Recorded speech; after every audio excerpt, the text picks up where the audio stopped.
సుమన్ టీవీలో మీ personal and business promotions కోసం కింది నెంబర్కి కాంటాక్ట్ చేయండి.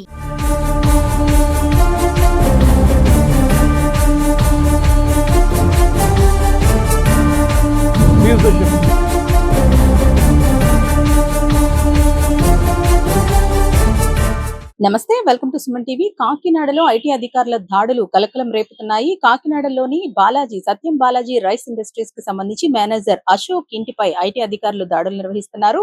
ఈ సంస్థ ప్రధాన కార్యాలయమైన రాయచూరులో కూడా ఐటీ అధికారులు ఏకకాలంలో దాడులు నిర్వహిస్తున్నట్లుగా తెలుస్తోంది.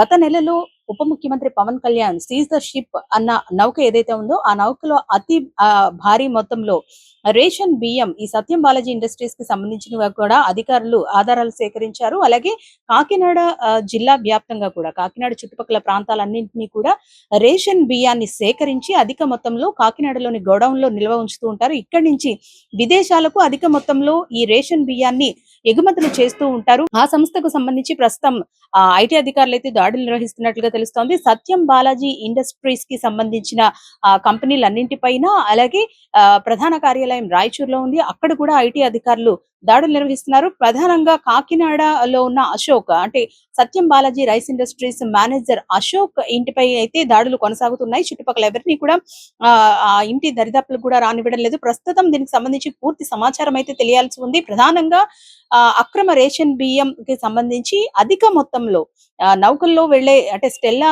ఎల్ షిప్ మొన్నటి వరకు కూడా సముద్ర జలాల్లో నిలిచిపోయిన పరిస్థితి. ఆ స్టెల్లా ఎల్ నౌకలో అధిక మొత్తంలో రేషన్ బియ్యం ఈ సత్యం బాలాజీ ఇండస్ట్రీస్ కి చెందినవే అంటూ కూడా అధికారులు ఆధారాలు అయితే సేకరించారు. అయితే ఈ దాడులు నిర్వహిస్తున్న నేపథ్యంలో ఇంకా ఎన్ని నిజాలు బయటపడతాయి, అలాగే అక్రమ రేషన్ బియ్యానికి సంబంధించి అసలు సూత్రధారులు ఎవరు, పాత్రధారులు ఎవరు, వీటన్నిటిని కూడా నిజాలు నిగ్గు తేల్చాల్సిన అవసరం అయితే ఉంది. ప్రస్తుతం అశోక్ ఇంటిపైన అయితే ఈ ఐటీ దాడులు అశోక్ ఇంటితో పాటు ప్రధాన కార్యాలయం రాయచూరులో కూడా ఈ ఐటీ దాడులు అయితే కొనసాగుతూ ఉన్నాయి. మరికొద్ది సేపట్లోనే దీనికి సంబంధించిన అప్డేట్స్ వచ్చే అవకాశం అయితే కనిపిస్తోంది. కెమెరా పర్సన్ చిన్నతో అనుశ్రీ, సుమన్ టీవీ, కాకినాడ.